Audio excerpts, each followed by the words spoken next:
The rich and powerful get away with all sorts of abusive perversions, from Cyril Smith to Jimmy Savile. Britain's recent history is littered with people who sexually abused children and got away with it.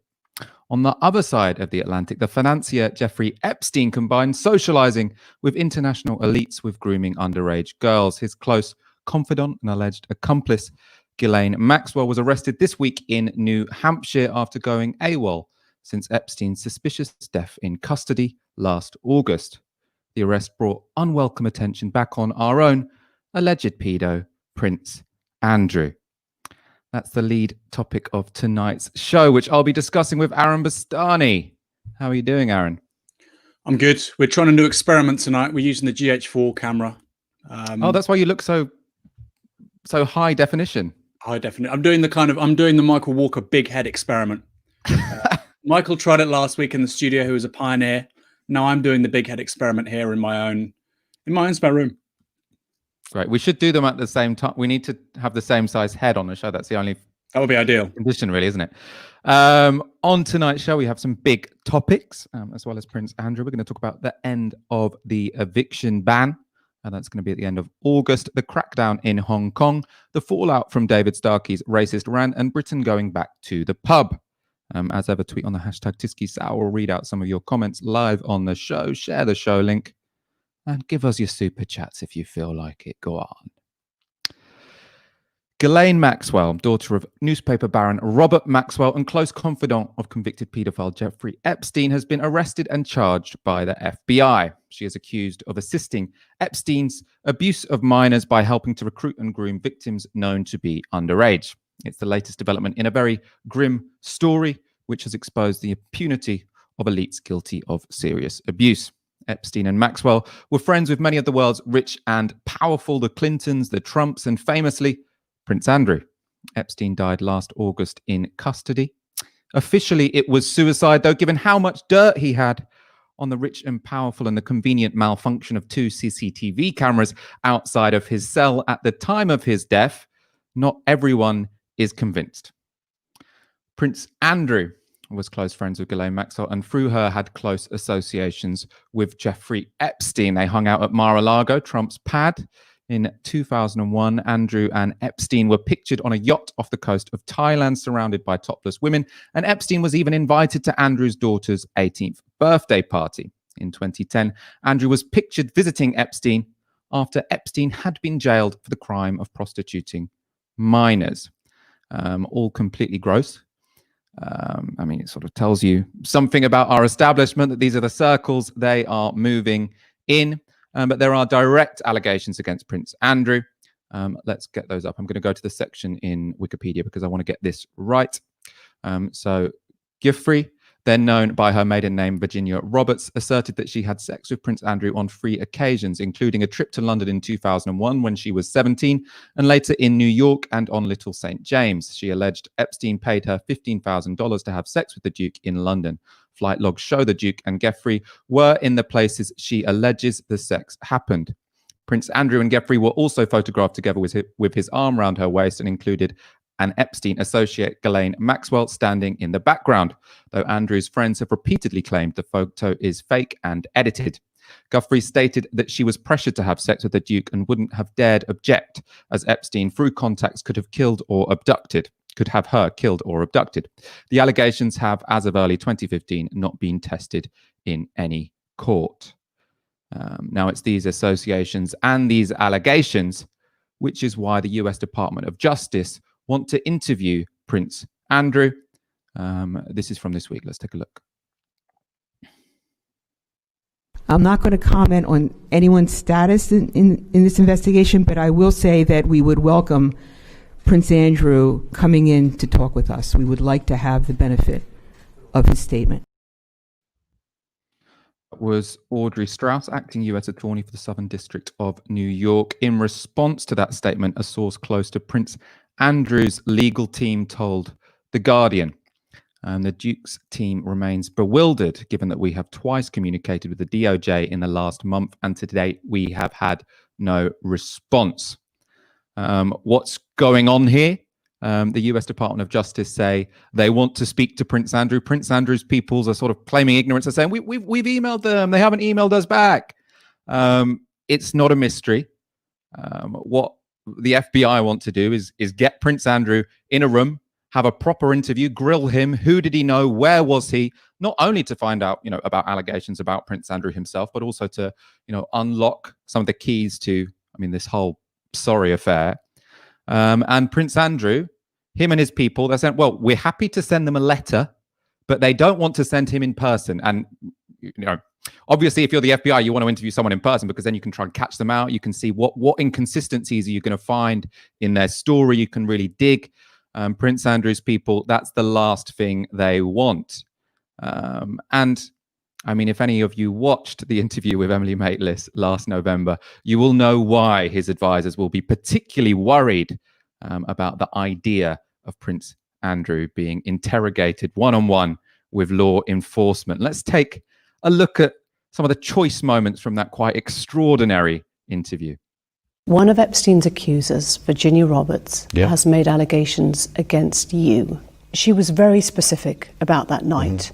She described dancing with you and you profusely sweating, and that she went on to have bath, possibly. There's a slight problem with the sweating because I have a peculiar medical condition, which is that I don't sweat, or I didn't sweat at the time, and that was yes, I didn't sweat at the time because I had suffered what I would describe as an overdose of adrenaline in the Falklands War when I was shot at, and I simply it was almost impossible for me to sweat. Do you remember dancing at Tramp?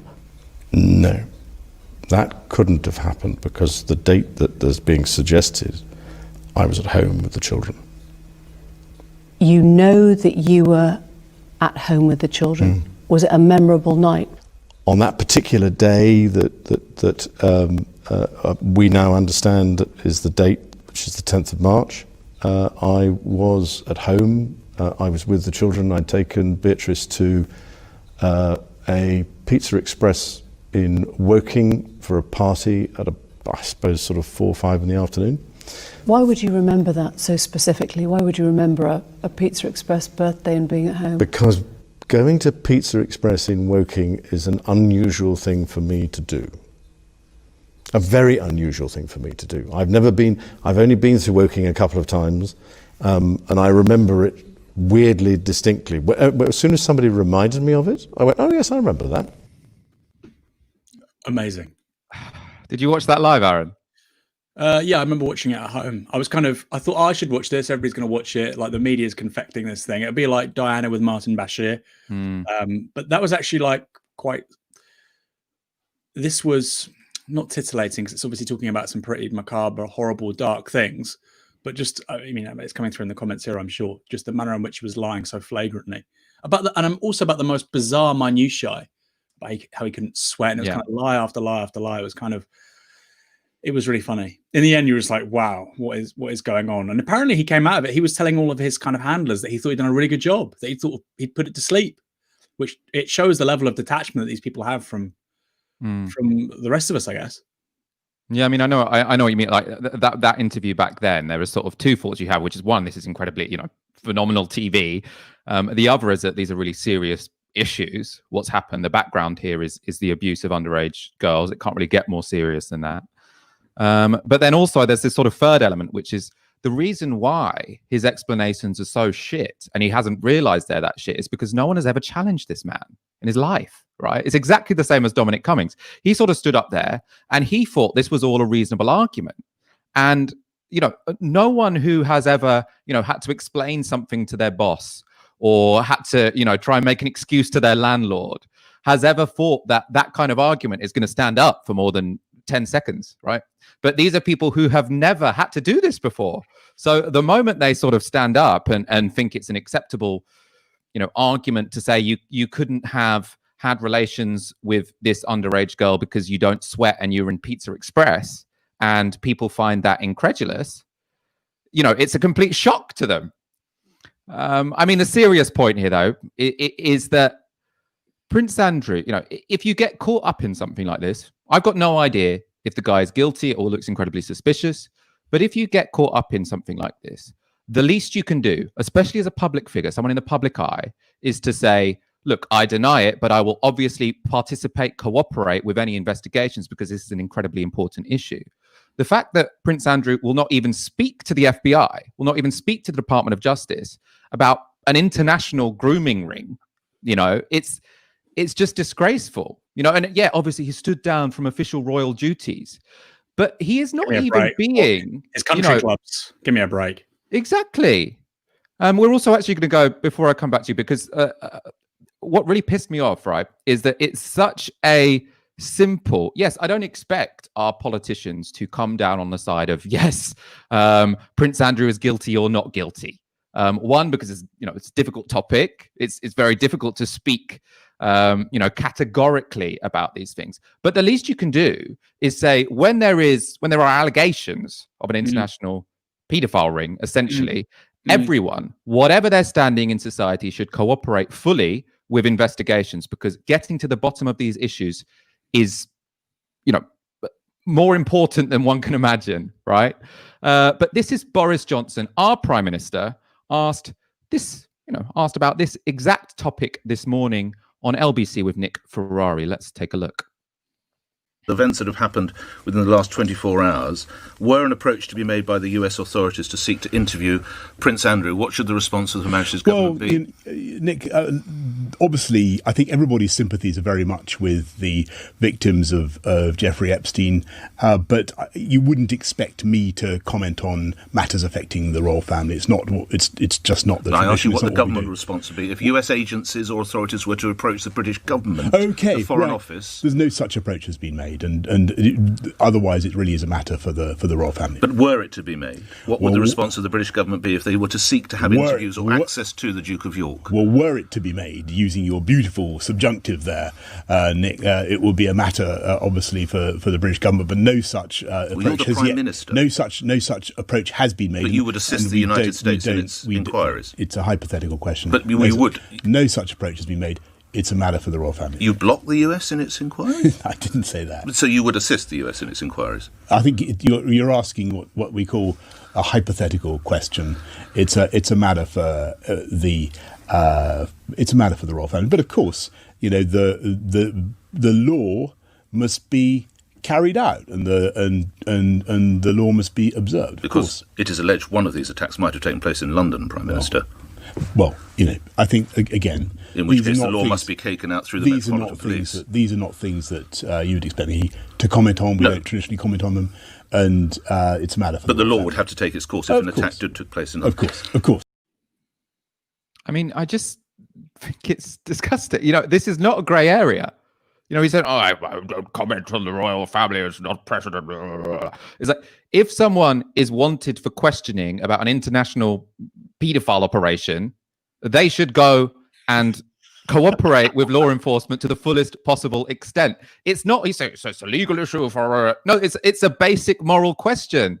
Should you cooperate with law enforcement if they want to speak to you on the basis of an international, child abuse ring? Yes, you should. Right? This guy is our Prime Minister, and he can't even say yes to that. He's sort of like, I won't comment on. The fact that we have people at the top of our establishment, obviously, many of us ordinary members of the public, we only discovered these things about Prince Andrew quite recently. But you can bet, come on, that these things were open secrets in Britain's establishment, and no one mentioned it until it comes out. It's similar with Jimmy Savile, with all of these people, right? The whole point why this was deemed, or why this was allowed to happen, was because so many people thought, I won't rock the boat, I won't mention it. Then when it comes out, one, you should be challenging yourself. How did we allow this to happen, if you're a member of the British establishment? And two, you should be unequivocal that now we have to sort this out, right? If Britain's establishment is responsible for these kind of things, they have to face up to it, do the questioning, the truth must come out. And you didn't hear any of that from Boris Johnson, just, sort of almost making light of it. I mean, I would go a step further. I don't think it's just about them being members of the establishment. I do think the royal family act with a degree of autonomy from the law. I mean, Boris Johnson said towards the end, as a kind of, afterthought, the law should be observed, the law applies to these people. But clearly it doesn't, in so much as he said he wouldn't comment on a matter relating to the royal family. What if it was known beyond all shadow of a doubt that he had engaged in a global paedophile ring? What if he, if a member of the royal family murdered somebody, etc.? Clearly you can't just sort of bat those questions away. And the sort of impish smile he had, I mean, it's one of those moments where you think to yourself, Britain isn't actually a particularly normal country. The idea that there's this family who are at the top of British society, who are at the sort of apex of the political system, and they can basically act with impunity, do what they like. They don't really have to work. And they're the placeholder for our sort of national values, etc., etc. And it's not really taken seriously that a grown man with children is clearly implicated with people who's very close to people who are running a global paedophile ring. That's not a problem. It would be a problem for pretty much anyone else. And here's a question for you, Michael. I'd love it if you could answer me. Where's Tommy Robinson? Where is Tommy Robinson in all of this? Because the calling card for the far right is that apparently there's all these grooming gangs around, Asian men, across the north of England. And of course, most sexual assaults happen. They take place between people who know each other and so on. Can often take place from the family or a family friend, etc. But nobody's talking about the grooming gang. Potentially, it's being alleged that a son of our present monarch was embroiled in. And it's not just a question of, oh, well, look, it's alleged. He's making, as you've already very eloquently stated, he's making absolutely no real effort to clear his name or to illustrate how he has nothing to do with this. And I think just reading that would say, well, he's clearly got something to hide. And because of the way that the US criminal justice system works is the whole plea bargaining thing, they might be like, well, look, you do this and we wouldn't give you a custodial sentence. But that, for most people, they'd be like, okay, fine. But for a member of the royal family, that's clearly not a thing. You cannot do that. You know what? In a way, hats off to the Americans for doing this. I think most nation states, if a member of the British royal family did this, it would have been dropped. And good on them for pursuing this. Good on them. They're applying the laws to a foreign national who, in most people's eyes, is above the law, and that includes Boris Johnson's, by the way. Although, again, I mean, the American justice system hasn't, showered itself in glory during this whole process. No, but the first time that Epstein was prosecuted for these crimes, he got an incredibly light sentence. He got to spend most of it in a sort of manor house, fundamentally. And most of it was kept secret until sort of investigative journalism uncovered what had gone on. You've got things like the Watergate scandal. Clinton was he was subject to a sort of trial by the public, a trial by media, with regards to what happened on the sexual assault effectively that happened between him and Monica Lewinsky in the White House in the early 1990s. There is a degree of media accountability in the United States, which means that this kind of has to happen in a way that, if we're being honest, the establishment in Britain are not really subject to. Like I say, you've got the Watergate scandal, you have Clinton, more recently you have Donald Trump, with some of the attempted impeachment proceedings. I don't think they're particularly wise from a political point of view, but I think it speaks to a culture where people, at least superficially, you have to at least pretend that people aren't above the law. Whereas in Britain, I think it's kind of like an open secret. Well, yeah, clearly that those rules don't apply to the royal family. Prince Philip, great example. I think was it late last year, or was it the year before? This guy's like in his 90s. He really injures somebody driving in a car accident. I think he himself maybe was hospitalized. He was injured, and nobody talks about it. Okay, well, what happened? Was there a traffic violation? Was it dangerous driving? No, we don't talk about that because it's Prince Philip. That's the husband of the Queen. And I do think there's a certain culture here which pertains to the royal family, which you don't really find in any other advanced democracy. Let's hope Keir Starmer. I hope over the weekend we see Keir Starmer come out and say, "Look, as a former director of public prosecutions, I know how important it is to have everyone, all witnesses, everyone involved in a case, come and speak and be grilled by prosecutors. That's how the law should function. And I think the Prime Minister should be confident enough to put his foot down and say, this is what is moral and this is what is right. Obviously, we back the rule of law, so he can't force Prince Andrew to go there unless there is an extradition request. But you can at least put down, draw that line in the sand and say, this is a moral issue and obviously he should go. I think that would be a good move. I keep my fingers crossed. I'll await to see if we see that pool clip this weekend. Michael, can I just come in here about Keir Starmer? Yeah, go on. I mean, you can imagine how Keir Starmer would respond to this. He'd say, on the one hand, we have people claiming that perhaps Prince Andrew was involved in a global paedophile ring. On the other hand, we have, the royal family who maintain he's perfectly innocent. We need to come together, listen to both sides, and ascertain whether or not he was indeed involved in a global paedophile ring. Okay, well, does that mean he has to therefore be extradited to the United States? I'm not saying that. I'm saying we need to come together and have the debate about whether or not he was involved.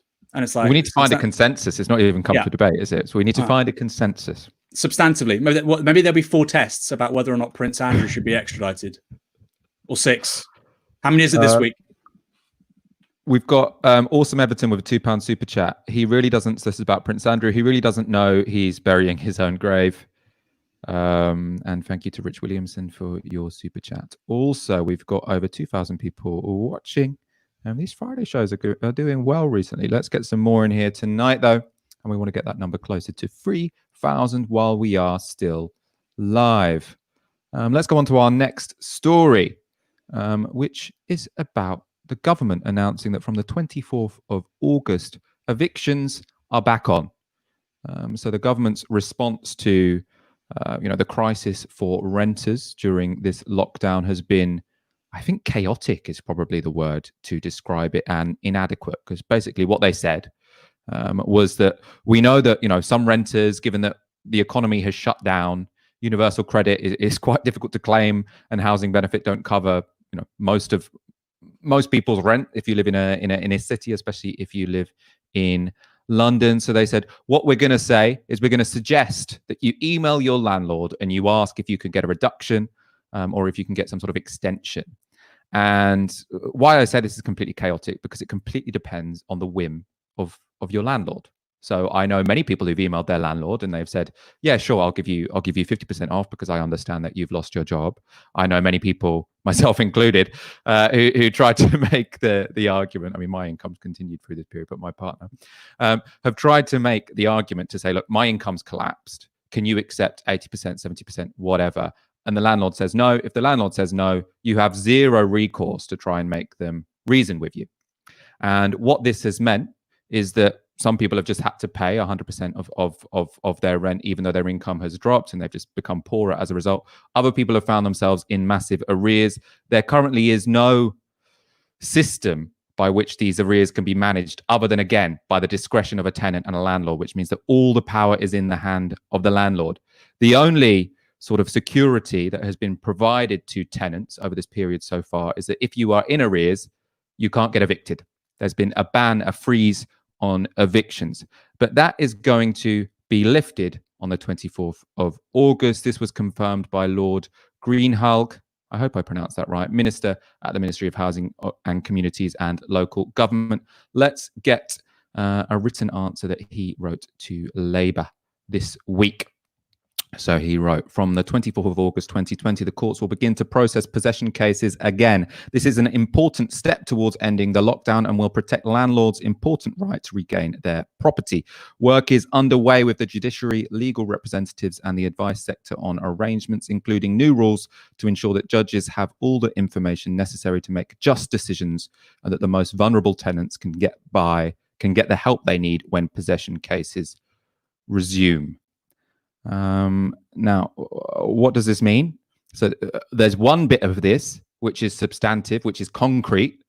That's the bit that the courts will begin to process possession cases again on the 24th of August. The rest is complete fluff, right? Can we get this back up again? Because I just want to see, the first bit, courts will begin to process possession cases again on the 24th of August. This is to protect landlords. Now, to protect tenants, what have they got? Work is underway with the judiciary, legal representatives and the advice sector on arrangements, including new rules to ensure that judges have all the information necessary to make just decisions and that the most vulnerable tenants can get the help it means absolutely nothing, right? There's nothing concrete in there whatsoever.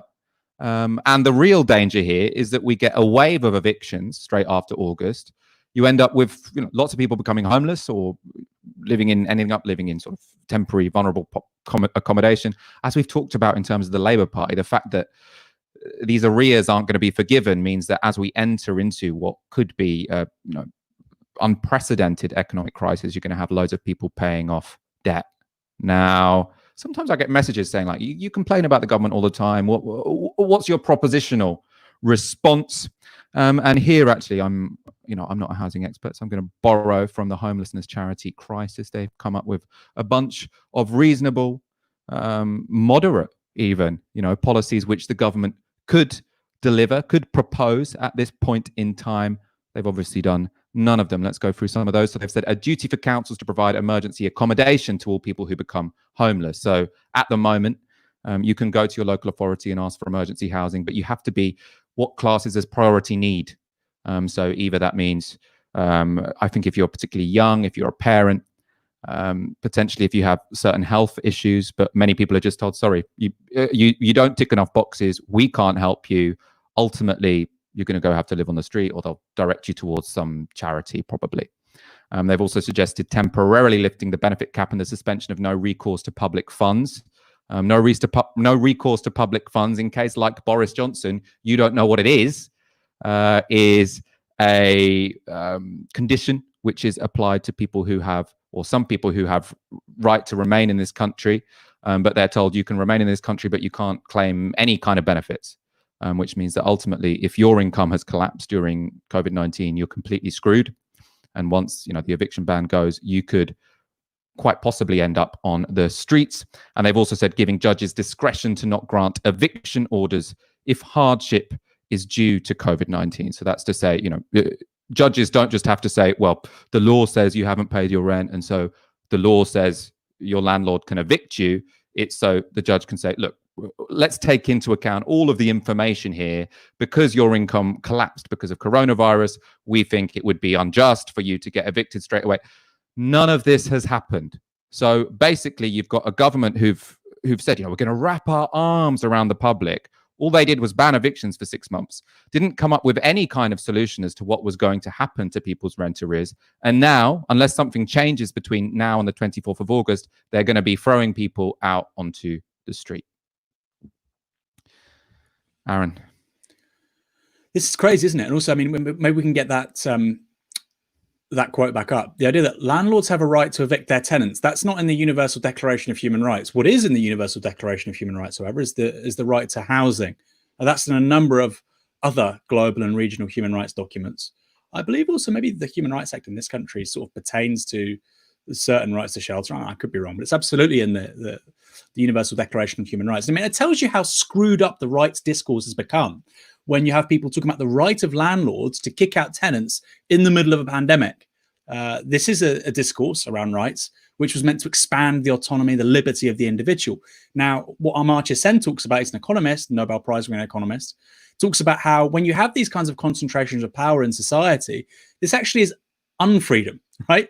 Rights, discourses of rights are about maximizing our freedom as individuals. This is minimizing our rights as individuals, because you're basically saying somebody can throw somebody else out of their home in the middle of a pandemic. It's the opposite of liberty. It's the opposite of freedom. It's the opposite of what rights-based discourses and societies and politics are meant to achieve. And yet it seems so normal in 21st century Britain. And maybe we can sort of, we've talked about the Tories. You said you get lots of people messaging Michael saying you're not propositional enough. Well, I'm sure you get lots of people messaging you, as do I. They're saying, well, you're slacking off Labour. This does seem a pretty opportune moment for Labour to say, we don't think in the middle of a pandemic that people should be, thrown out of their homes. We could all find a story of a paramedic or a nurse or a carer who will be behind, will have some kind of arrears and could be thrown out in, let's say, early September. They will exist. If a newspaper can find them, they should. And of course, you find that case, and then the Tories will say, well, obviously that person shouldn't be expelled. It's just the bad people. And of course, then, well, what are the bad people? Is it the people who are doing the logistics, who are doing the warehousing, who are stacking shelves? Actually, these are all quite socially necessary, important jobs. They're a hell of a lot more socially necessary than being a landlord. And I think, again, it's one of those opportunities almost for Labour to make a full-throated defence of working people and situate it within a very popular, intuitive set of politics that I think most people in this country have. They're not doing it. They're not doing it because they don't think it's going to poll well. I don't know. But the point, forget polls for a moment. People are going to be made homeless after August. That's what the Labour Party is about. It's about getting working people a good deal. And you're basically saying, well, actually, we're gonna put that to the side. We're not going to criticize the government, and we're going to let people be booted out the front door because we want to basically lay the foundations for good polling for a general election, which is 4 years away, by the way. How about you do the right thing and come out against this ridiculous, absurd, morally degenerate policy? I mean, in terms of the Labour Party, I assume that one, I mean, I think they didn't think through their housing policy particularly well when they said, oh, we'll give people 2 years to pay back all of their arrears, as if that's going to be something that we're really appreciative also, of. How's that going to work? Is it going to be a government loan, like a holding loan? How's that going to work? Will you just say to the landlord, you're not going to get the money for 2 years? Because, I suppose... I mean, how it would work technically is you just say, landlords, you should do that. And then you should encourage landlords to accept that 2-year thing. And then if they need help, they can come to the government for help. I mean, but no, presumably it'll take some kind of credit facility from the government, right? Presumably, whether it's the tenants that get it or the landlord. That's easy enough to do. Of course it is, but they didn't say that. Like you say, they didn't think it through. It's like, oh yeah, 2 years, you shouldn't give me a break. Come on. We're going to move on to our next topic in one moment. First of all, Daz Patrick with €5 super chat asks, how long before Britain goes into revolution as soon as evictions start taking place? Interesting question. I suppose that's going to be a huge question it's going to be a huge question in terms of all of these support measures that have been put into place during coronavirus. And the government argument is going to be, look, these were always supposed to be temporary. Of course, we've got to withdraw them. And I suppose the sort of mainstream reformist argument that we're probably going to see from the Labour front bench is going to be to say, yes, but we're not ready. Look, the impact of COVID-19 is still here. So as the Labour Party is saying, we should continue the furlough scheme in sectors which are going to be affected for a longer period of time. You know, the arts, for example. I think theatres aren't going to be opening until next year. So Labour are saying, let's increase those furloughs until the coronavirus crisis is fully over. And I suppose the more radical argument that can be made is, look, over the coronavirus period, we got used to the fact that we didn't accept homelessness should exist just because of, arbitrary legal relations between people. And what the government is going to try and do now is to say, look, you've lived in a civilized society for a while, you've experienced it, but don't get used to it. If you get used to the fact that homelessness doesn't need to exist, if you get used to the fact that people who are out of work for a few months shouldn't have to live in desperate poverty, being beaten with a stick by the state, you can't get too used to that. We have to get back to the Victorian moralistic sort of system of governance whereby if you need help, that's your own fault, and don't ask the state for anything, don't ask society for anything. See, I think most centre-right governments across Europe, right, or even just centre-right parties, I think it's just a humane thing to say there'll be no evictions this year, right? I don't even think that's a particularly radical thing to say. I think that's quite a sensible. I actually think if Jeremy Corbyn was still the leader of the opposition, I think it's the kind of rhetoric the Tories would have adopted, just because somebody would be saying something which isn't what they're saying, which has been Keir Starmer's position. And because there is no opposition right now, and look, people could say, well, Labour are polling well. I mean, that's true. They are. Maybe they're polling well because Labour aren't attacking the Tories, right? They've neutralised the only line of attack the Tories could have, which is the opposition trying to politicise this crisis. That's true. But it also means that effectively you don't have the opposition shaping policy in a meaningful way, as they were, 3-4 months ago. And I genuinely think it should be low-hanging fruit to say there are no evictions in 2020. I think you could poll that, and I think most people would be, yeah, of course they shouldn't. I mean, that would be ridiculous. And we're not talking, we wouldn't be necessarily talking about huge amounts of money to stop that. 2 years is a really long time. Okay, well, we're in July now, so 6-7 months. And by the way, we've got it already till the end of August anyway. So, I mean, I think that's just a really simple thing that could have been done. And it's not happening. And I think it's not just about self-reliance, kind of pull yourself up by your bootstraps kind of tourism. I think there's a much deeper pathological thing going on here. I do think there's an element of kind of shock doctrine politics going on. The book Shock Doctrine by Naomi Klein. I think, for instance, with the arts, I do think the Tories don't want to give any public funding whatsoever to the arts. I think that's genuinely what Dominic Cummings and Boris Johnson, particularly Dominic Cummings, they don't want to fund those sectors of the economy. And they do view this as a fantastic opportunity to actually take those public funds away from them in the longer term. And I think we have to recognise that, troubling. And it's troubling that the opposition can't call that what it is. Very, very troubling. If you are enjoying the show, make sure you subscribe to our YouTube channel and hit the bell. This show isn't appearing in some people's feeds, so if you hit that bell, you get notifications every time we go live. Like the video as well. It helps on that algorithm. China's government has brought in a national security law which gives them sweeping powers to control dissent in Hong Kong. The law, introduced the day before the anniversary of Hong Kong's handover from Britain to China, which is the day of an annual pro-democracy protest. The law grants Beijing authorities the right to set up a national security office in the city with its own law enforcement agents, and introduces sentences of up to life imprisonment for crimes including separatism, subversion, terrorism, and collusion with foreign or external forces. In passing the law, the Chinese government have essentially made promoting independence in Hong Kong illegal. It's also widely seen to breach the agreement signed with Britain for Hong Kong to have a degree of political independence from mainland China for 50 years, an arrangement known as one country, two systems. Earlier today, I spoke to Jessie Lau, a journalist from Hong Kong currently based in London. I started by asking her what practical effects this law will have on people currently living in Hong Kong. The new law was passed on Tuesday and went into effect on Wednesday. It broadly criminalizes separatism, subversion, terrorism, and collusion with foreign and external forces. So under this law, Beijing will set up a national security office in the city, which will supervise and enforce the law. And offenders can face a minimum of 3 years and a maximum of life sentence in prison.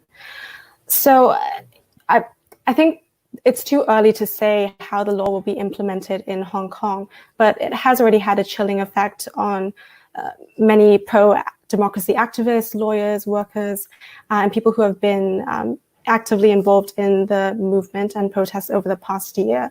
So people have been telling me that because of the law, they're concerned about whether they can participate in protests and have freedom of speech and freedom of assembly moving forward, which are rights protected under the basic law in Hong Kong.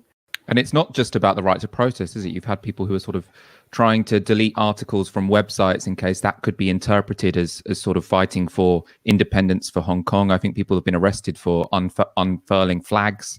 It seems like it's had a really chilling effect on what people can say, not even, what demonstrations one can attend.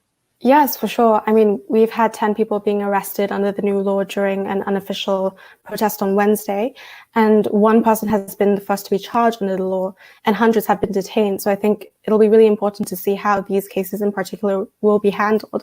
But you're right in the sense that it's already had a huge chilling effect. I mean, you've had previously chat groups in which people have been discussing their involvement in not just in the movement but also on social media, and thinking about where the line is for what they can say and can't say in relation to the Hong Kong movement. And in Hong Kong, we also there's this concept of a yellow economic circle, which is businesses, shops, eateries, etc., who are supportive of the movement. Many of them have started taking down their kind of decorations in solidarity with the movement, just as a preemptive measure moving forward, because people are quite unsure like what would be categorized exactly as terrorism under the new law. Beijing authorities might be quite pleased with the result of implementing this law, because you've seen huge uprisings over the past year in Hong Kong because of a bill which is actually, it seems to me, less extreme than the one they've just imposed now. And the demonstrations this time around seem much smaller. So it seems like going hard with a very authoritarian law has potentially had the desired effect in terms of stifling opposition. Yeah, the law has only been in effect for 2 days, but there have been many people who have rallied in support of the national security law and saying that it will help Hong Kong restore stability as after the protests have been rocking the city for a year, and that will be good for businesses. And so there is that side of the story as well. But overwhelmingly, the young people that I've spoken to and people who I've spoken to who in particular are sympathetic to the movement are very concerned. And you're right in the sense that many have said, previously they felt comfortable speaking out or participating in legal and peaceful protests in Hong Kong are now rethinking and also quite worried about actions they've taken in the past, even though the law is not believed to be able to be retroactive in any way. Finally, in terms of the British government's response, so they've said what they will do is offer a path to citizenship for people who have overseas national status, which potentially applies to 3 million people from Hong Kong. What do you make of this proposition from the British government, and how many people do you imagine will take it up? China has spoken out against the UK's move to offer this 2.9 million people eligible for citizenship through the British national overseas passport, citing it as interfering in China's domestic affairs. I think, among the protesters I've spoken to, I think a lot of people are, first of all, especially younger protesters born after 1997, do not have the British national overseas passport. But people who I've spoken to who have BNO status, very much are interested in applying for, expanded rights under the law and under the new changes that Boris Johnson has, kind of said that he would provide.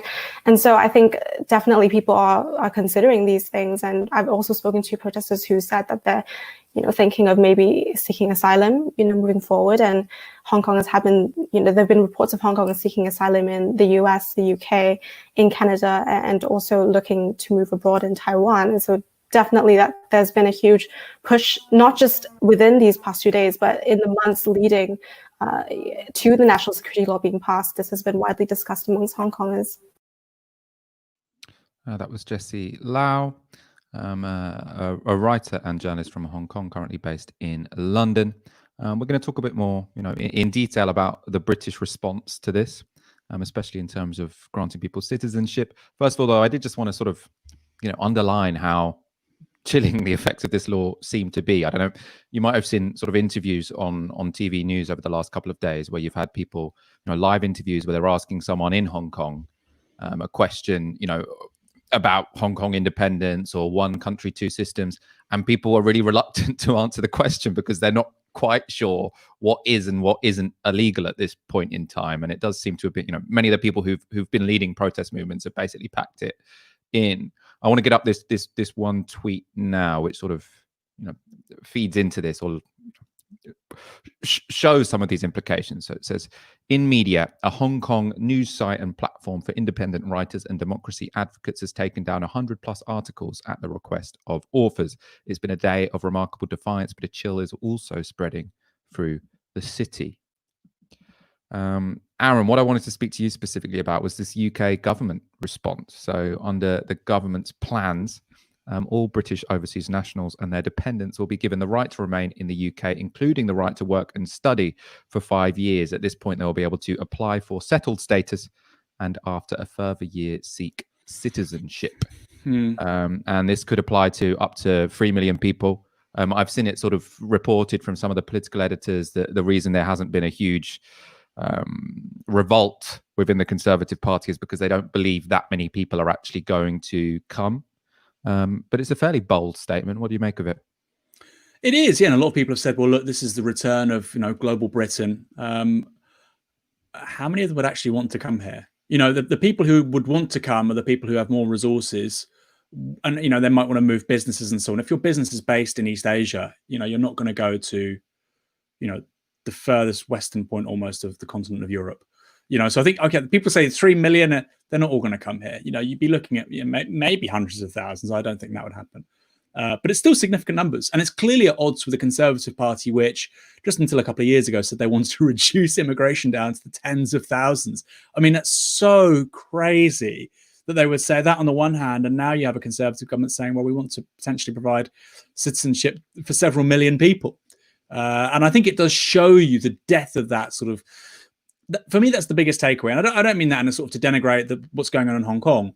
But as somebody, interested in British politics primarily, it's just like, wow, that is a complete volte-face by the Conservative Party. And why are they doing it? Well, I think there's several reasons. Firstly, it's allowing a flexing of diplomatic muscles by Britain, a country that clearly is diplomatically and politically weakened by the events of the last 20 years, from the Iraq War, the global financial crisis, economic stagnation, then with Brexit. And it's still looking for a sense of sort of geopolitical purpose in the world. Hasn't found it. I mean, arguably it's been looking for that for a very long time, hasn't it? Dean Acheson quote from the early 1960s, Britain has lost an empire but not yet found a role. We're still kind of living in that world and Brexit's intensified it. But I think as well as that, if you were to have 100, 200,000 wealthy Hong Kongers come to Britain, it would be a really big infusion of capital, potentially create jobs, etc. So I can understand why they've done it. But still, given that the success of Johnson was on a platform of do Brexit, a lot of people voting for that do see that as, whether or not Boris Johnson thinks it, do see that as shorthand for pull up the drawbridge. And so for the same party within several months to be saying, yeah, okay, we'll offer, citizenship potentially to several million people. Very surprising. very surprising. I think this is how Johnson will govern, and I think the same will happen, as we've talked about so frequently, with industrial policy. It's not the New Deal they're talking about right now, which is $5 billion of investment, but I do think they'll do things which, had it been a Labour government, people would have viewed as being, a step too far. And so I think this is one instance of Boris Johnson. He likes making big, bold, liberal statements. And I think this is one of them. And I think it gives the Foreign and Commonwealth Office, it gives the British establishment a sense that this country is still a global player. Yeah, I mean, I think a couple of things to say about it is that one, in a way, this is a model of a very progressive foreign policy. I mean, I think we spoke about this in the time of the Syrian civil war, where there's all these debates: should Britain bomb or not bomb Syria? Should people impose a no-fly zone? Incredibly complicated question, arguments on both sides, but a much more, morally simple argument would be to say, look, we don't think we're in a position to change the outcome of this civil war to make it any less grim than it already is.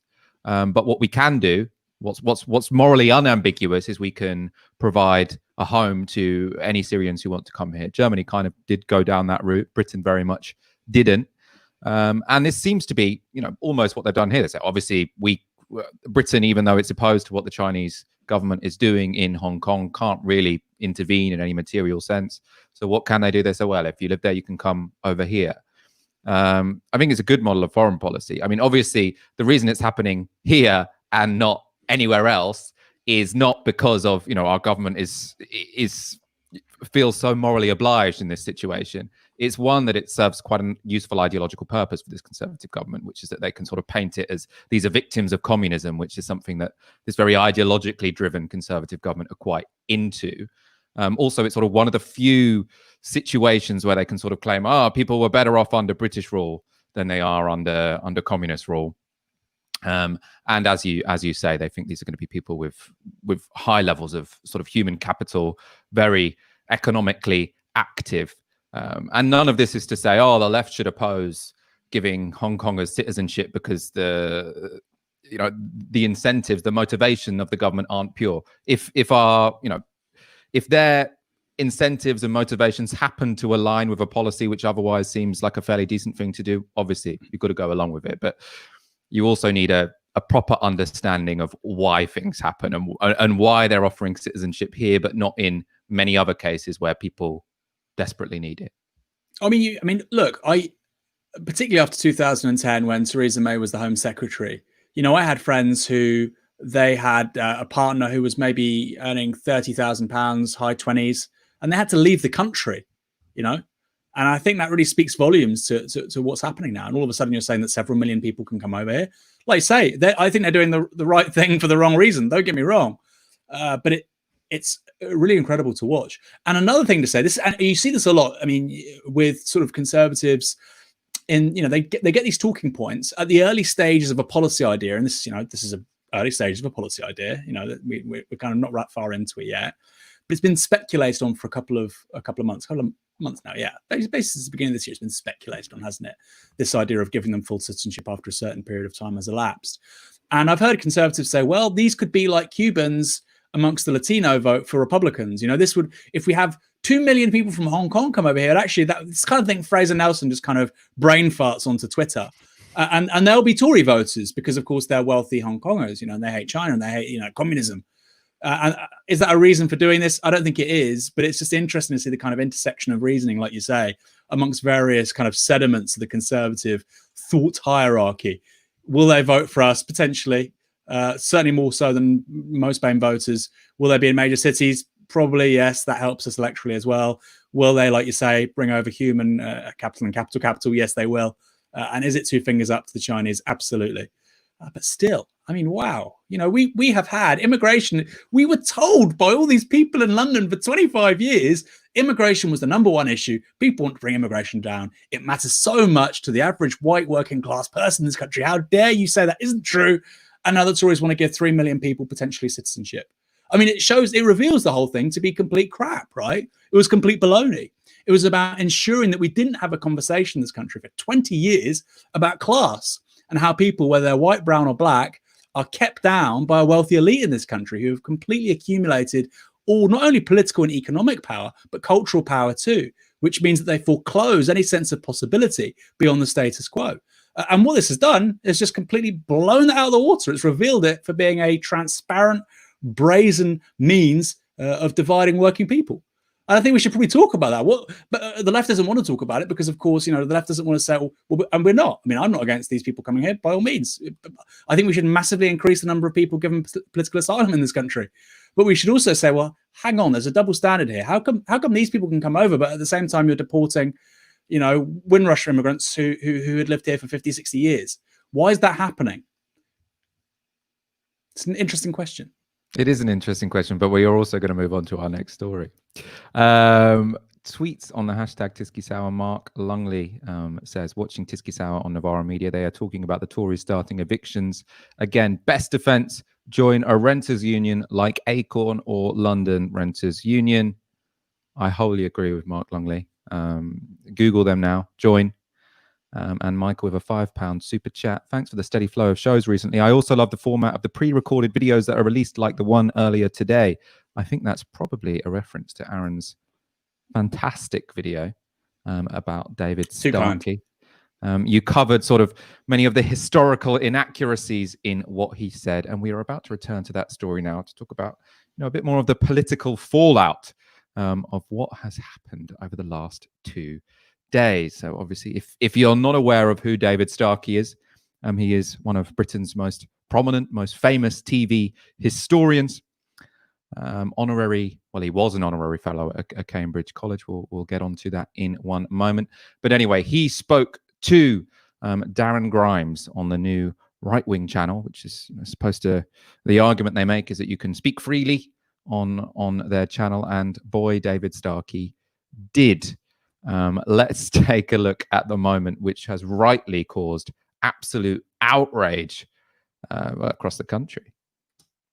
Slavery was not genocide. Otherwise, there wouldn't be so many damn blacks in Africa or in Britain, would there? An awful lot of them survived. What again, there's no point in arguing against globalization or Western civilization. They are all products of it. We are all products of it. The honest teaching of the British Empire is to say, quite simply, it is the first key stage of world globalization. It's probably the most important moment in human history, and it is still with us. Its consequences are still on, and generally speaking, in most ways, actually fruitful. There are downsides, again, as the Brexit vote demonstrated. So that's how you go about tackling it. And as for the idea, as I said, that slavery is this kind of terrible disease that dare not speak its name, it only dare not speak its name, Darren, because we settled it nearly 200 years ago. We don't normally go on about the fact that Roman Catholics once upon a time didn't have the vote and weren't allowed to have their own churches because we had Catholic emancipation. And you know what? We had Catholic emancipation at pretty much exactly the same time that we got rid of slavery in the 1830s. Mm-hmm. We don't go on about that. I mean, one, obviously unbelievably racist. Slavery was not genocide. Otherwise, there wouldn't be so many damn blacks in Britain and Africa. Like, this is real neo-Nazi, like, it's fucked up. European, and people are saying, oh, slavery isn't genocide because genocide is a systematic effort to wipe out people. Europeans tried to do that in lots of parts of Africa. If you Google the Herero peoples, this was basically a predecessor of what the Third Reich was trying to do. They explicitly say we want to wipe out this whole nation of people. About 90,000 Herero in the 1903, Imperial Germany in modern day Namibia. Basically, they explicitly say we want to wipe them out and expel them from the country. Europeans tried their best. I mean, they succeeded, by the way, in the Americas. About 100 million people died. But the idea that it's not a genocide because you don't succeed. I mean, okay, well, there's this thing called the Holocaust. There's this thing called the Armenian genocide. There's plenty of genocides which were genocides. But it's also kind of an irrelevant point, right? Because even if you're going to take the very strict he's a historian. If you're going to take the strict definition of genocide, which is sort of an active intention to wipe out a people of a particular ethnic background, often involved with settler colonialism or Nazi ideology in the case of the Second World War, then that's not necessarily what was going on. But what was going on was treating people like objects and causing mass suffering and mass death, right? So morally, whether or not you call it a genocide, it doesn't seem to make much difference. The point was it was a crime against humanity. They did try. I mean, they genuinely tried. You know, in Kenya, even the British in Kenya in the 50s and 60s, they were saying, "Wow, the settlers here openly talk about eliminating the Kikuyu people," which was like kind of the primary ethnic group in Kenya at the time. They said, "We need to exterminate these people," and the Brits were like, "Well, you guys are great." The white settlers had, surprise, surprise, a settler ideology. And this is a Belgian Congo. We're looking at 8 to 10 million people were killed there in the 19th century. So Europeans, David Starkey, if you're not familiar with this, they gave it a damn good shot. But again, it's troubling that this guy, we've said he's a very successful, he stole a living, as somebody's rightly said in our comments at the BBC, but he also was, until recently, he was an honorary fellow at Fitzwilliam College. He was, quite esteemed historian, CBE. What does that count for? Patrick Hennigan and Emily Oldknight, both suspended from the Labour Party because of the Labour leaks. They had OBEs, Maybe you're more likely than not to actually be an arsehole if you have one of these titles. But nevertheless, goodness. And I mean, whether or not the intention was to wipe out people or just wipe them out in the course of exploiting them, 12.4 million people were stolen from their homes and sold into a life of slavery. 1.8 million people died just on the journey between Africa and the Americas. So obviously, surviving that journey doesn't mean you're excluded from the crime against humanity that was slavery. The other stupid thing, obviously, in that video was the idea that why don't we talk about Catholic emancipation as much as we talk about the slave trade, right? Catholics were oppressed in British history, but the Emancipation Act in the 1930s or 1929, my apologies, the Roman Catholic Relief Act meant Catholics could sit in Parliament, right? So it was about political exclusion. It wasn't about owning people as objects, and it wasn't about a system which killed millions and millions of Catholics, right? It was political exclusion from the political system, partly because the government at that period in time wanted distance from the Pope and the Catholic Church, etc., etc. Obviously, terrible discrimination, but it wasn't slavery. It was not. There's people. Can I just say, in the video, I say that, the legacy of it's still with us because today the average African-American male has a life expectancy of 72, which is below parts of India. It's below Cuba. It's about the same as somebody in Palestine, which is effectively, it's effectively a war zone, right? 2014 Gaza war, only 6 years ago, horrific scenes there. And yet, effectively that's the world that the average African-American male lives in. And then people commenting on that YouTube video saying, well, that's just individual lifestyle choices. We're talking about tens of millions of people. When you're talking about individual lifestyle choices and it applies to samples of tens of millions of people, that's called a social phenomenon. That's no longer an individual phenomenon. And when something's a social phenomenon, you start to infer that the reason for it and the explanation for it is also social, which is to say it's beyond the individual preferences of individuals. Again, this is one of the sort of core tenets of the everyday conservative common sense. How is it possible, just because of individual choices, that African-American men have a life expectancy of 72? How thick do you have to be to think that? Or the fact that, 5 to 6 million people in the US are in prison, on probation, on parole. That is not because of their life choices. It's because the criminal justice system, property rights, how people relate to production, society, capitalism is fundamentally different in America as it is to Britain. Just that it's very different here in Britain as it is to Norway or Sweden, right? That's not a hard thing to grasp, but there has to be an outright rejection of that as a social phenomenon if you're on the right. Otherwise, you have another explanation for it, right? The only way you can, explain away this inexcusable thing is to make it an individual problem. It's not, it's a political problem. I need to correct myself. Apparently, I said the Roman Catholic Relief Act was introduced in 1929. Of course, I meant 1829. And we're going to go on to another moment in that interview, which, was arguably just as racist as that clip that went absolutely viral. Let's take a look. Cannot decolonize the curriculum because you, Black Lives Matter, are wholly and entirely a product of white colonization. You are not culturally Black Africans. You would die in seconds if you were dumped back in Black Africa because you wouldn't know how to cope. No, I mean, that is insanely racist. I mean, also obviously what he said before was insanely racist, but that's, there's so much sort of like interpersonal contempt there. He's looking at black activists in Britain right now, or all black people, and he's saying, you were not created by black culture. You are not culturally black Africans. Your culture, what's he saying? Everything you are was created by white colonialism. So how dare you have a criticism of it? It's ridiculous. So disgusting. But it's also just wrong. It's just so stupid. It's so stupid. I mean, look at American popular music, rhythm and blues, hip hop, like gospel, jazz. I mean, all its greatest genres are like, they're infused by people who were either slaves or the descendants of slaves. I mean, it's ridiculous. Is that an outgrowth of white colonial culture? I mean, you have this hybrid, right, of people who are displaced, and they make something beautiful in this place where they're oppressed. I mean, he's fucking stupid. I mean, I was saying it on the video. Our numbers are Arabic numbers. Nobody thinks that, like, oh my God, we're oppressed by, the Arab peoples, because about 500 years ago, Europeans worked out that Arabic numerals are much better than Roman ones. Or the fact that Jesus Christ was from, he was born in Bethlehem. Is that white Western culture? But of course, it's not about what the actual facts are. It's a kind of retroactive rewriting of history, because of course the white man is so great that white people, they did everything. You look back far enough. Actually, Europeans didn't really do very much until probably. I'm gonna be nice and say the 1600s. So since that interview, there have been some consequences for David Starkey. Canterbury Christchurch University have sacked him as a visiting professor. Fitzwilliam College in Cambridge have withdrawn his honorary fellowship. But Starkey's racism isn't new.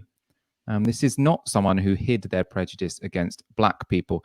And before we go to this video, actually, which is from 2011, so it's Starkey speaking at the height of the UK riots, I just want to remind you of actually the important point that Aaron was making, which is to say it's completely ridiculous to say that everyone who currently lives in Britain, whatever race they are, whatever ethnic background, they're purely a result of white imperialism. And, he seems to think that's connected to globalization, because the elements of our culture, which, undeniably derive from Black Africa, as it were, David Starkey does recognize, but he has absolute disdain for them. Let's take a look at David Starkey speaking at the height of the UK riots on Newsnight in 2011. I've just been rereading Enoch Powell, The Rivers of Blood speech. His prophecy was absolutely right in one sense. The Tiber didn't foam with blood, but flames lambent wrapped round Tottenham and wrapped round Clapham. But it wasn't intercommunal violence.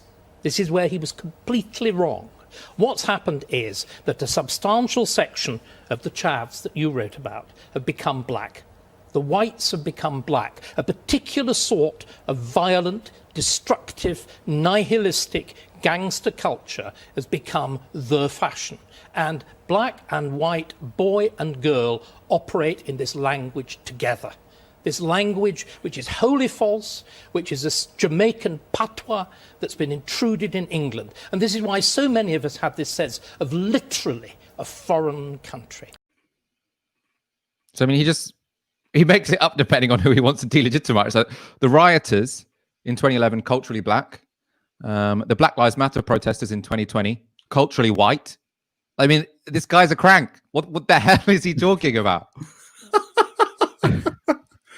What's he doing on the television? There are all these people who are stealing a living because of the BBC. People go, oh, if the BBC didn't exist, then we'd have like Fox News. Honest to God, David Starkey is mad as a hatter. Like, it's hard to imagine. Look at the people they're elevating. Isabel Oakeshott. Your mate, what's her name on Talk Radio? Oh, Julia Hartley-Brewer. Julia Hartley-Brewer. I was going to say Katie Hopkins, not Katie Hopkins. They've not elevated her too much, to be fair. That's just LBC and The Sun. That's another story. Julia Hartley-Brewer, Isabel Oakeshott, David Starkey. These kind of real mad cranks. By the way, the worst one, Melanie Phillips. I'm waiting for Melanie Phillips to be cancelled, because Melanie Phillips, she's quoted at length. She's quoted at length by Anders Breivik in his manifesto. This is the guy that slaughtered, 60, 70 kids on the island of Atoya. These were social democrats. They were white Norwegian kids, right? This guy's worried about Muslims and, white genocide. He's killing white people. Why is he killing white people? Because they were members of a reformist social democratic party. You get there, you get the language of anti-communism and so on. And actually, Anders Breivik quoting Melanie Phillips is not an accident. You know, the gap between what Breivik thinks and actually what quite serious people in British politics think is that there's not that big a gap anymore, you know. And a lot of them appear on the BBC. Douglas Murray, he's got a huge following on YouTube. And look, and there's a question here, which, you know, the BBC, as a public service broadcaster, it has to make that assessment of, we need people who adequately reflect public opinion and so on. People need to be challenged. We need to have a range of views. I get that. Douglas Murray at least has the capacity to make his arguments articulately, which is dangerous, by the way, because it means he conceals some really horrific arguments, I think, the content of those arguments. But with Melanie Phillips and David Starkey, you're dealing with complete, you know, maniacs. You're dealing with complete maniacs. And like you say, they just changed their argument for whatever day of the week it is. I mean, this Jamaican patois. If Britain hadn't taken people from West Africa and put them in the West Indies, it would never have happened, David. So stop being an apologist for empire, because it did this thing you don't like. Get used to it. It's their country too. He says Jamaican patois has intruded in England. I mean, it's a legacy of colonialism that Jamaican patois exists. And then we invited lots of people from Jamaica to fill a labor shortage in this country. Yeah. And thank God we did, because it gave us a richer culture, etc., something that he will not recognize. We're going to go on to sort of like lighter stuff, which is the Darren Grimes element of this whole shit show, really. So Darren Grimes, he's often a sort of comedy figure that we bring up on this show every now and again. He's a bit of a, I mean, he's kind of the dumbest guy on Twitter in a way, although he still gets platformed quite a lot on Sky News. He obviously gave that interview. Now there's been this backlash, everyone sort of universally saying what David Starkey said was completely racist. It's one of the first interviews they've done on this new platform, Reasoned, which is, you know, supposed to be a space for people where, you know, in Darren Grimes' word, are you sick of getting accused of being a racist? Then come and speak on this channel. What happens? You get someone on, they're incredibly racist. He doesn't notice it. Everyone else does. He's very embarrassed. Let's take a look at his apology. Can we get this up? So hand on heart, on notes. Hand on heart, I wasn't engaged enough in this interview as I should have been. It goes without saying that Reasoned UK does not support or condone David Starkey's words. I am very new to being the interviewer rather than the interviewee, and I should have robustly questioned Dr. Starkey about his comments. However, whether it's on BBC, ITV, Sky News, or on YouTube, no interviewer is responsible for the views expressed by their guests.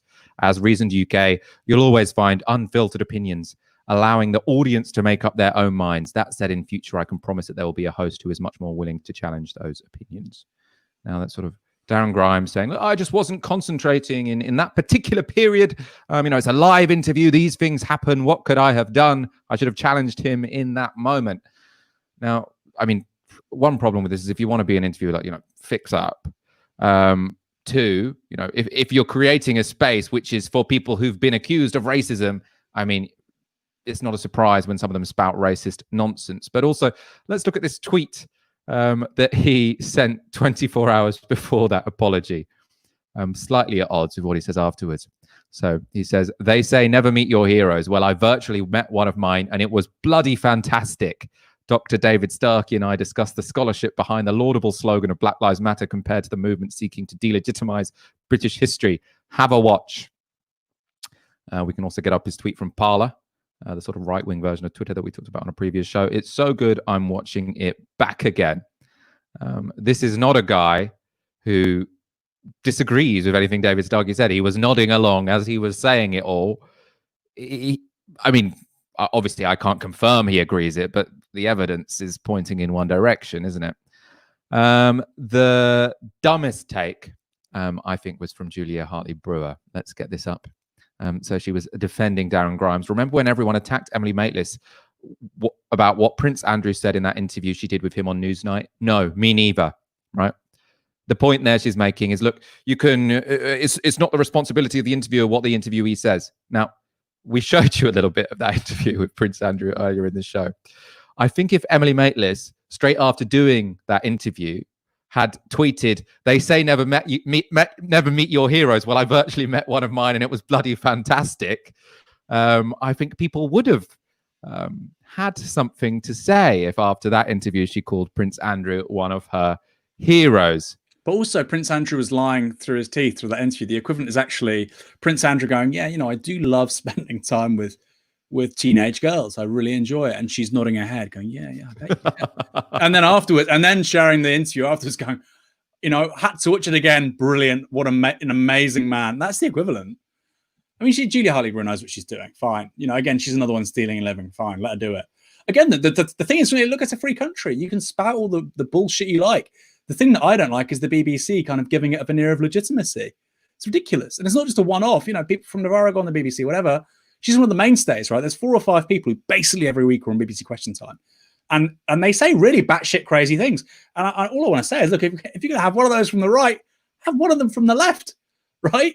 And actually, there's not many batshit crazy people on the left. But there's not really an analog because guess what? The market doesn't really pay for that stuff. So it tends to be like the Spectator or Rupert Murdoch that pays for these people because their role is primarily political to take the country's conversation in a particular direction. And it's the same with Darren Grimes, by the way. This Reason channel, it's really professionally done. It's come out of nowhere. They're using Twitter advertising, right? I've seen some of their, for instance, when you go on the Darren Grimes' Twitter, he's posting from Instagram, from YouTube, and they get like a preview card and it says like, Twitter advertisers. They're spending big money on this. Where's that coming from, right? They're spending big money on this. And at the same time, they get the foot up from the BBC, which the rest of us are paying for. For what? For this kind of crap, for this garbage. By the way, you've not said this. He's suing the BBC. I don't know if you know that. Oh yeah, he is. To be honest, though, that is slightly reasonable. I mean, the BBC, I think, did fuck up there. They sort of they misquoted him in a 6 p.m. bulletin, which I mean they shouldn't have done. Not that I have much sympathy from the guy, but also the BBC shouldn't misquote people on the 6 o'clock bulletin. I think he said it was the home for racism and homophobia, when obviously he said it's a place for people who've been accused of it. Yeah. You might think there's a bit of a functional equivalence, but it's not an accurate thing for the BBC News to have said. You asked where they're getting their money from. I think there is probably some sponsorship going on. I wonder if the Koch brothers are involved. Obviously, complete speculation. I don't know. But let's take a look at an Ian Dale tweet because he was directing people to fund this channel only days ago. So this has now been deleted, but let's get it up. If you're on the right and want to help counter left-wing propaganda on the internet, here's how you can do it. Help grow Reasoned. He's sent this again. It's sort of saying this is for reasonable people to counter the sort of hostile left-wing agenda which is encroaching on our right to talk honestly about things. But now let's look at his his follow-up tweet to this with his tail between his legs. Just to clarify, I tweeted a link to a GoFundMe page for Reasoned. I had not seen the interview, but now have. The views expressed in it should have been taken apart. In no way do I associate myself with them. Apologies, don't know why that became a tongue twister for me. But if you look at their crowdfunder, it seems like he has associated with them in another way. So there is a £100 donation from someone called Ian Dale. It could be, obviously, I don't know, maybe this is someone who's wasted £100 to try and pretend to be Ian Dale and give them some money. But ultimately, what does this whole sorry affair show? It's that when people say, it's not a coincidence that this platform was started for people who get accused of racism, and when they're allowed to talk openly, they do a big racism, right? It's people who say that people call people racist too often. I mean, often what they want to do is be completely racist. And I feel like Ian Dale, someone who's been in, the mainstream media for decades, should understand what people like Darren Grimes are about. This is not someone who's trying to say, oh, we should be able to speak freely about things. Cancel culture's got too extreme. This is someone who will nod along while a guest, who he has sort of said, you can speak freely on this platform. A guest is saying there are too many damn blacks, or why are there so many, implying there are too many damn blacks in Africa and Europe because the slave trade wasn't quite violent enough, right? It's kind of the logical conclusion. I mean, Ian Dale's at LBC, right? He's there. Nick Ferrari's there. Farage was there. Katie Hopkins was there. What's in the job description? What opinions do you have to subscribe to in order to be a host at LBC? And they say, well, we've got James O'Brien. He's really, he's really left-wing. He's so left-wing, he called the entire Labour Party membership Holocaust deniers. We've got Majid Nawaz. He's really, they don't know. Like, they're kind of, on some things, they're centrist. I think Majid Nawaz is politics. Actually, and James O'Brien. I think they are what you'd call the extreme centre. I think it's a very nice description from Tariq Ali. And often they say we have to destroy. Imagine they would say we have to destroy the left. What is moderate about wanting to destroy a particular point of view you disagree with? We have to destroy them, right? We have to. He uses really like quite emphatic language. Yeah, you know. James O'Brien, extreme centre. I think Majid Nawaz actually is more adjacent with the kind of anti-socialism. Yeah. Of that which historically is very right wing. Yeah, it goes along, or it's very adjacent to that really nasty right wing view that the regressive left is what he's always talking about. Yeah. And also, can I just say there are some indications that Darren Grimes' new YouTube channel has a relationship to Turning Point UK, and we have to remember when Turning Point UK was introduced to Britain, you had Candace Owens, I think, was there. Candace Owens, this is somebody who said Hitler wasn't a bad guy. His problem was he didn't, he did great stuff for Germany. It's when he went outside Germany. Well, hold on. The Enabling Act's 1933. We get a concentration camp that same year. The Second World War starts in August, September 1939. He does lots of terrible things, actually also before 1933. So, we're dealing with people actually who have a very concerning, troubling relationship to the far right in and around people like Darren Grimes. And it's a really serious point. It's a really, really serious point. And you can say, well, Aaron, you call yourself a luxury communist. Well, I mean, look at the content of my views. I mean, the equivalent is me saying, yeah, gulags are great. Pol Pot's are great. I've never said anything like that, remotely like that. And actually, I think the politics of anti-communism, as we've just touched upon, is a very dangerous one. We know in an interview with Vincent Bevins recently in his fantastic book, The Jakarta Method, we know 1 million people in Indonesia were killed in the name of anti-communism in the mid-1960s. In and of itself, it's a very dangerous ideology, very constitutive also to modern right-wing thinking. So, I mean, these people clearly have opinions which are beyond the pale. They shouldn't really be acceptable in a civilized society. We've got our final story of the evening. We'll go through this fairly quickly, which is that tomorrow Britain's pubs open for the first time in more than 3 months. The Treasury are quite keen for you to go out and get pissed this weekend. I suppose they want the VAT from booze sold behind the bar. Can we get up their now deleted tweet? I think they ended up quite embarrassed about it. So it reads, grab a drink and raise a glass. Pubs are reopening their doors from the 4th of July, when it was pointed out that this was a little bit tasteless, given that 60,000 people have died. And also the fact that, getting everyone to go out and get pissed this weekend, pretend it's some sort of festival moment, would be quite likely to bring about a second peak. They deleted it. I mean, there's a bunch of things to say about this. One of them, the most obvious, is why are they doing this on a Saturday? So most new interventions or changes to the lockdown that the government make come in on a Monday. It seems odd that this is the only one that's coming in on a Saturday, when Saturday is the time when pubs are busiest. And there is a problem at the moment where we don't really know how many people are going to go to the pubs. There's a huge unknown here. It might be that not many people want to go at all. And so, not so many preparations have to be made. It might be that there are huge queues outside. People get really pissed inside. It could be chaos, right? We really don't know.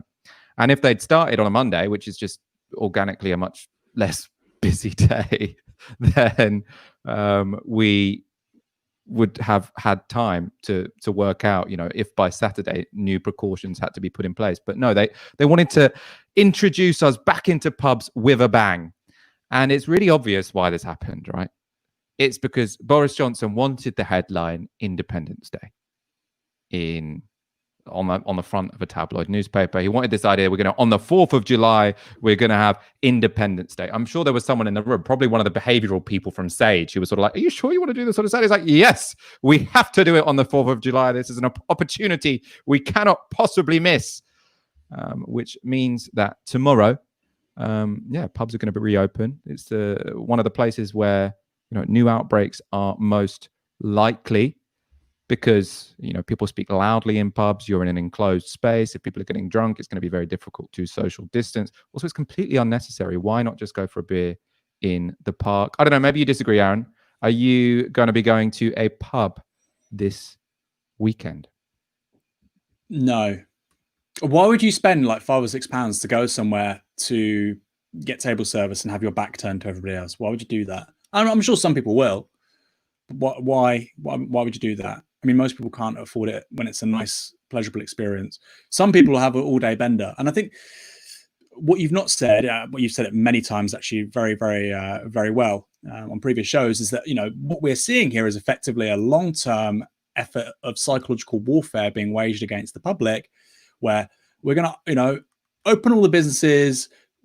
We're open for business as usual. Lockdown's ended 2 days later, but we need to be restrained. People need to exercise common sense. 2 days later, oh, yep, Independence Day, 4th of July, everywhere's going to be open. 2 days later, what does this do? It allows us to get the government off the hook. So if things go bad, which, I mean, they will, we're clearly going to see a spike in 2 weeks' time of cases and most likely deaths. The government can say, well, look, we told people to be diligent and so on. And they can point to the pictures of Bournemouth Beach. They can point to the pictures of people who went on a 15-hour bender after not being in a pub for 3 months. And like you said, that's the big unknown. That is the big unknown. We've not, as a country, which likes to drink in the summer especially, we've never really had the pub shutting down for 3 months, even during war.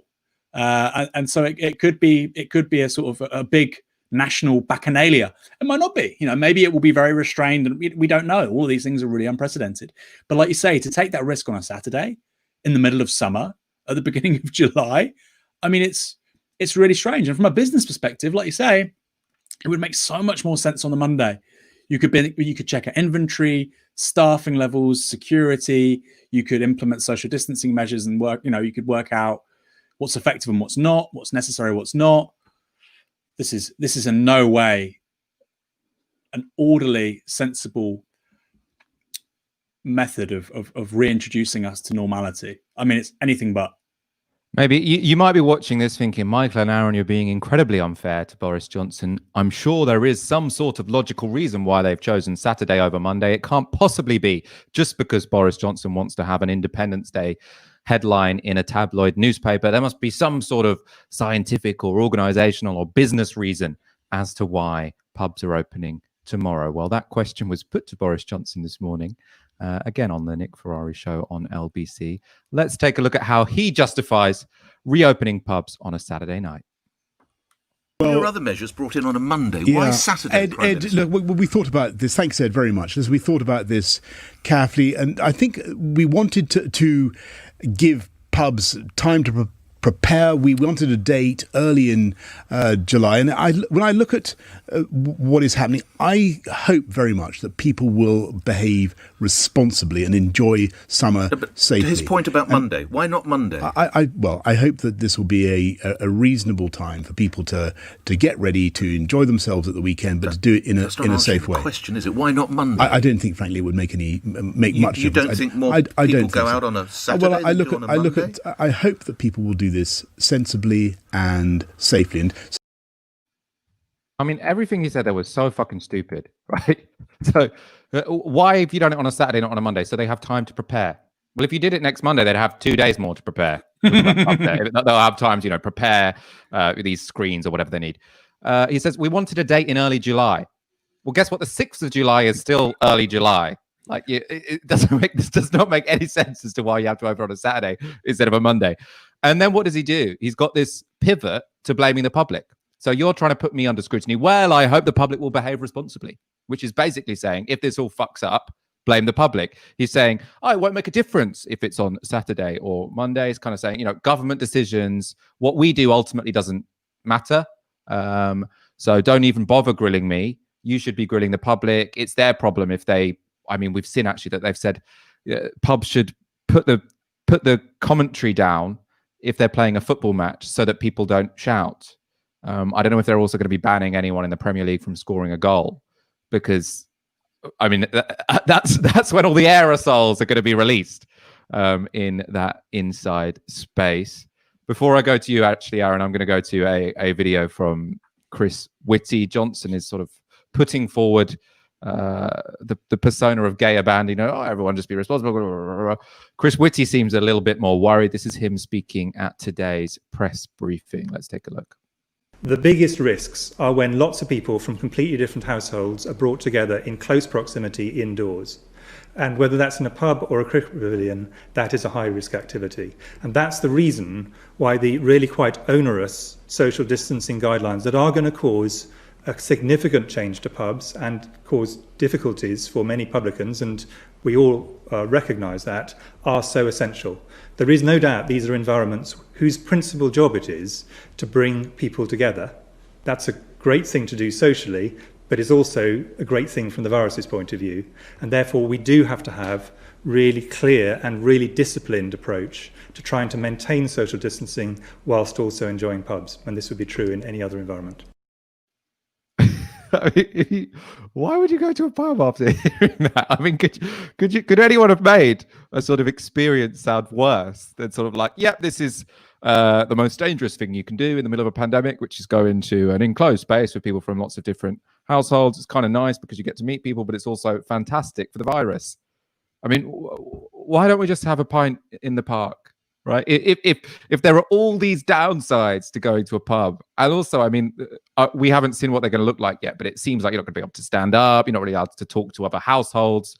Like most of the reasons I would go to a pub, it seems like, have been removed from the equation. And the only reason they're opening is because, you know, the government wants some citizens to hand some money to other citizens so that they don't have to provide the support themselves through the tax system. And it's almost got to the point where it's sort of like, you know, I doubt people who work behind the bar are really desperate to go into work while, you know, COVID is still in circulation. I've got no, as we say, we've got actually no idea how many people want to go to the pubs. There's been polling that says 2/3 of the people don't think it's safe. 1/3 of people do. Obviously, 1/3 of the people going to the pubs is still a lot of people going to pubs, but the government is sort of trying to apply social pressure on us. You know, you've got to go to the pub, you've got to buy beers to keep the economy going, otherwise people are going to lose their jobs. How about we all just put everything on pause until, you know, the virus is gone? We say pubs are completely obviously unnecessary in this situation. They're not going to be fun during COVID anyway, so why don't you all drink a beer in the park? We'll pay full furlough to everyone who works in the hospitality sector until this thing is gone, and no one has to feel pressure to do anything dangerous. The R will go down. I mean, it all just seems so irrational. Aaron, your final thoughts on pubs? Well, Keir Starmer agrees with them because Keir Starmer was asked by Laura Kuenssberg, what are you looking forward to? And he said, I'm looking forward to getting a haircut and having a pint. And that was the first, I'm looking forward to having a pint. Are you kidding me? Is that really the thing you're looking forward to? I'm looking forward to a pint. I mean, you can get a pint anyway. Just sit in a beer garden. You know what I mean? It's like you can get a pint down the road from the pubs are doing takeaway pints. You can get a pint. Why do you arbitrarily want to sit in an enclosed space with loads of different people from different households, whispering in case you don't spew out your like mask, virus aerosols? Acrylic. Oh God, I can't look sideways. You know, I've been really looking forward to this for 3 months. Have you? Rather strange if you have. I don't really. I suspect you haven't. But look, I mean, that's the concern. Like you say, and they're doing this because services in Britain are about 80% of the economy. Hospitality is a huge employer, and it's going to tank. It's going to go.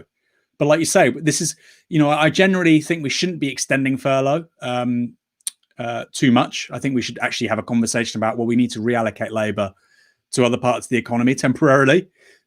Green New Deal, building infrastructure, National Care Service, retraining people. But clearly, I think with regards to, say, the arts, with regards to hospitality, I think you should implement a furlough scheme for at least 6 months. You know, it might be the case that we have a vaccine in 6 months, in which case, fantastic.